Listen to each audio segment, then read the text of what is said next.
Hi, welcome to your Kingdom Sewing Minute Clinic. I'm Gina, and today I would like to show you how to do a buttonhole stitch if you have a mechanical machine like this one here, our Janome Sewist 721.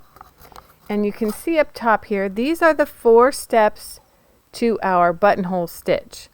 And so we're going to come over here and select step number 1 on our dial here. We're going to make sure that our stitch length is down into our little buttonhole area here, and you can adjust that. I would strongly urge that you do a test stitch on your particular fabric because it may vary a little bit. And then we want to make sure that our width setting up top here is at maximum width, so I have that set at 5. So let me bring this in. You'll see generally when you have a 4-step buttonhole stitch, you have a sliding buttonhole foot like this one. It just slides back and forth.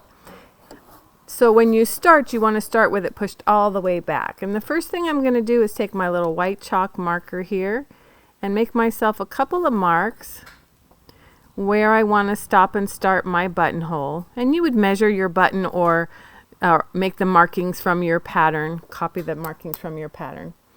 So I'm going to start with the mark at the top, and I'm going to put it right in the center of the opening here where my needle is going to go down into my machine.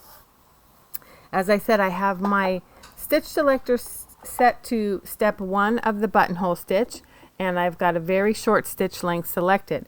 So this is going to start by coming down the left side of the buttonhole. And when I get down to my second mark, I'm going to slow down here a little bit.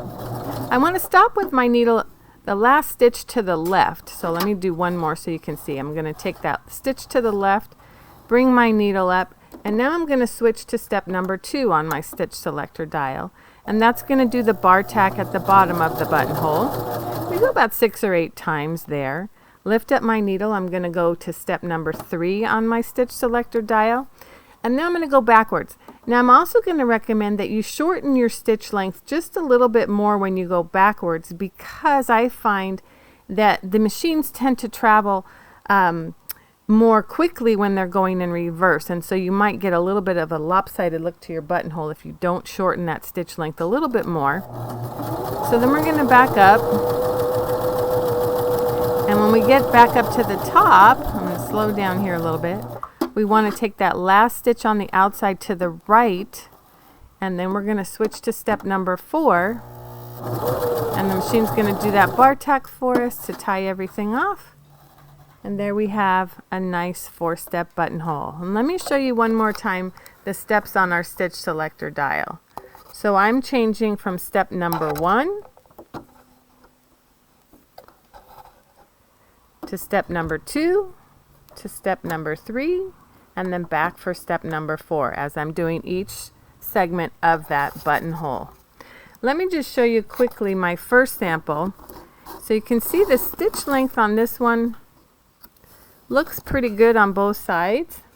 My first sample you'll see here shows, and I actually stitched this way, that when you're coming forward your stitches tend to be a little tighter than when you're going backwards. So that's why I recommend that you shorten up that stitch length a little bit more when you're doing step number 3 of your buttonhole. So now that you know how to do it, give it a try. This has been your Kingdom Sewing Minute Clinic.